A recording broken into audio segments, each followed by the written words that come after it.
28 juillet 1915, moins de 24 heures après l'assassinat du président Villeboin Guillaume Sam, marque le début de l'occupation américaine en Haïti. Avant de voyager dans le contexte dans lequel s'est opérée cette opération, il faut revenir de certains événements qui l'ont précédé afin de bien comprendre quels ont été les motifs des Américains à envahir le sol des Haïtiens et de s'accaparer de leurs finances. Alors si vous êtes tombé pour la première fois sur cette chaîne, n'hésite pas de cliquer sur s'abonner. Si vous aimez la vidéo, donnez-nous un like et de les partager, s'il te plaît. Vers la fin du 19e siècle, les États-Unis essaient à mettre l'idée de Monroe en pratique, qui était l'Amérique aux Américains. À l'époque, Haïti et la plupart des pays de l'Amérique latine étaient très mal gouvernés par leurs dirigeants. Cette faiblesse va se servir comme un privilège pour les Américains de mettre l'idée de Monroe en pratique. Ici en Haïti, en 1891, accompagné d'un navire de guerre, l'amiral Girardi débarque en Haïti et veut négocier l'acquisition du territoire Mole-Saint-Nicolas. Un ténor Fiume, qui était ministre à l'époque, réussit à écarter les Haïtiens face aux dangers qui menaçaient Haïti à l'époque. Et après le départ du président Antoine Simon, Haïti fait face à une crise sans précédent. Au bout de 4 ans, Haïti change 6 fois de président. La misère augmente, les cacos brûlent, pillent les magasins afin de satisfaire leurs politiciens qui aspirent au pouvoir. Déjà en juin 1914, c'est la Première Guerre mondiale. Comme cette guerre se fait seulement sur le continent européen, les États-Unis profitent de cette occasion pour diminuer l'influence européenne sur le continent américain.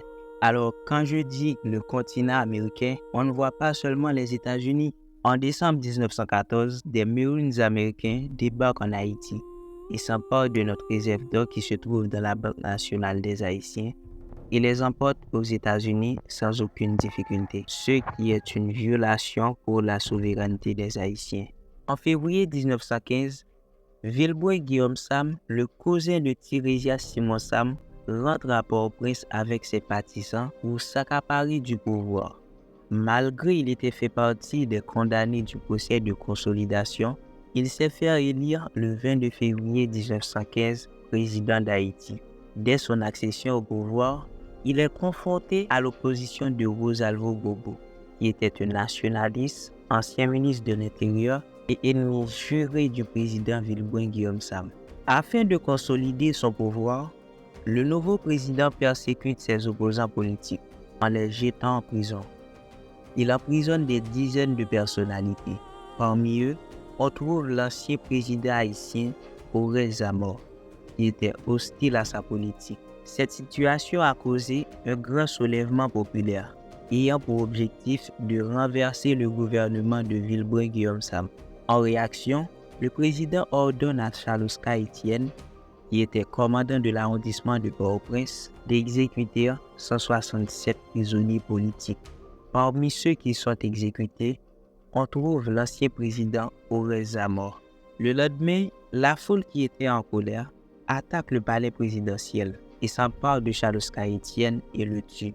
Le président prend la fuite et se réfugie dans l'ambassade de France. La foule le poursuit et s'agite devant l'ambassade en réclamant la tête du président.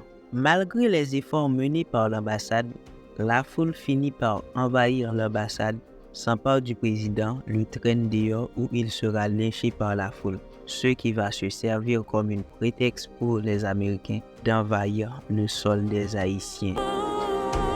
Dans la prochaine vidéo, on va voir le débarquement des Américains en Haïti. Qu'est-ce qu'ils ont fait pendant ces 19 ans de colonisation sur le sol des Haïtiens?